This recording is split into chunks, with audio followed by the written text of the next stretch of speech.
Hey there guys, over here bringing you the F1 Road to Glory episode 39 here, and we're back with USA Grand Prix, and we have qualified on a pole position here today. Yes, on Legendary AI we've got pole position yet again. In Season 1 we did, Season 2 we've got it again with this really awesome setup that got me pole position.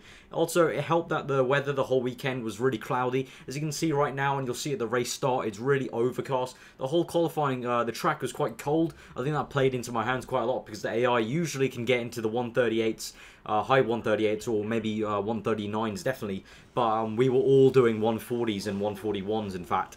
And, you know, going down to the field to mid-packs, they were doing 142s and 143s. So it was a very cold track this whole weekend. Practice, it was very cold. I was finding I was locking up quite a lot in practice, and in qualifying, well, I've stuck it on pole due to the cold conditions. Much like a Mercedes car of this year, I prefer the cold conditions maybe at this track, and it helped me get pole position with Legendary AI. And Sergio Perez managed to get second. So I guess you could say these cold conditions kind of favoured lower cars maybe. But here we go, we're going to 5 red lights in the USA Grand Prix. We've got a great chance to win, and we're off. And we're going to use a bit of curve. Sergio Perez on the left, not getting a great start. He's on the dirty side of the track obviously, and they would have coded that into the game because this time last year in the USA Grand Prix it was a very hard start for all the people on the wrong side of the grid.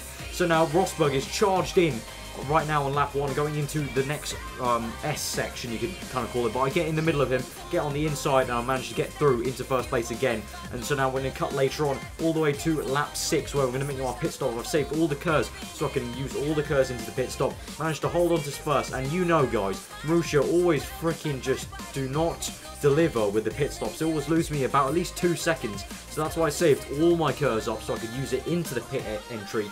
I could maybe try and push on the next lap and try and still stay out ahead, because it would be amazing if I could win this race, because that will really make me comfortable for Brazil, because this Marussia car will not be good at Brazil. And 4.57, great Marussia.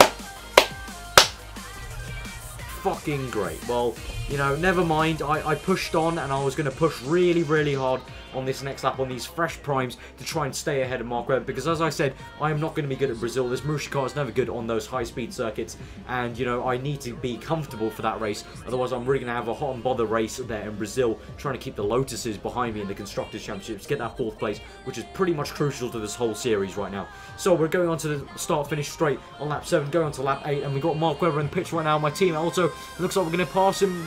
Yes, we are. Yes, we are. Mark Webber's just coming out of the pits right now, so we have got ahead of Mark Webber amazingly there. I don't know how that's happened.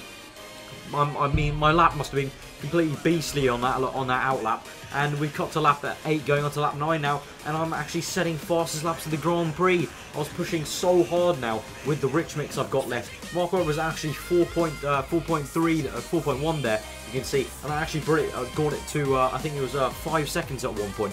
But the gap started coming down eventually. Button got past Webber, and the gap to Button was coming down to about 2 seconds. By the end of lap 1, by the end of this lap 14, sorry, it was down to maybe about a second, so I was still quite lucky that I was able to get the 5-second gap and really just cruise to the end really in this Marussia, which I can never really do usually. I'm usually always pushing and trying concentrating on defending and stuff, but I could just really cruise and sit back here.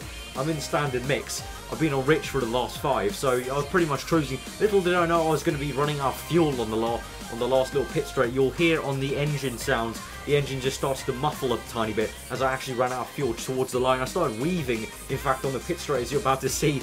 And, you know, it was quite lucky that Mark Webber didn't get me at the very end because my engine actually ran out. But here we go, guys. We're going to win the USA Grand Prix. A smashing Vettel would say, ring-a-ding-ding. We're going to win the USA Grand Prix. 25 points in the bag.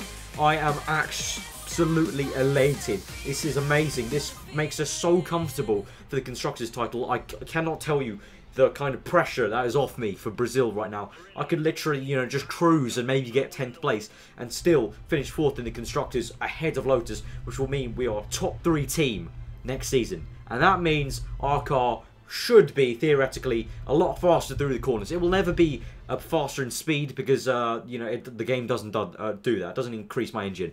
But it's been a great episode, guys. Give it a like if you did. Comment below, subscribe on you for weekly F1. I've been Alpha. Hope you enjoy the rest of your day, and I'll see you guys next time.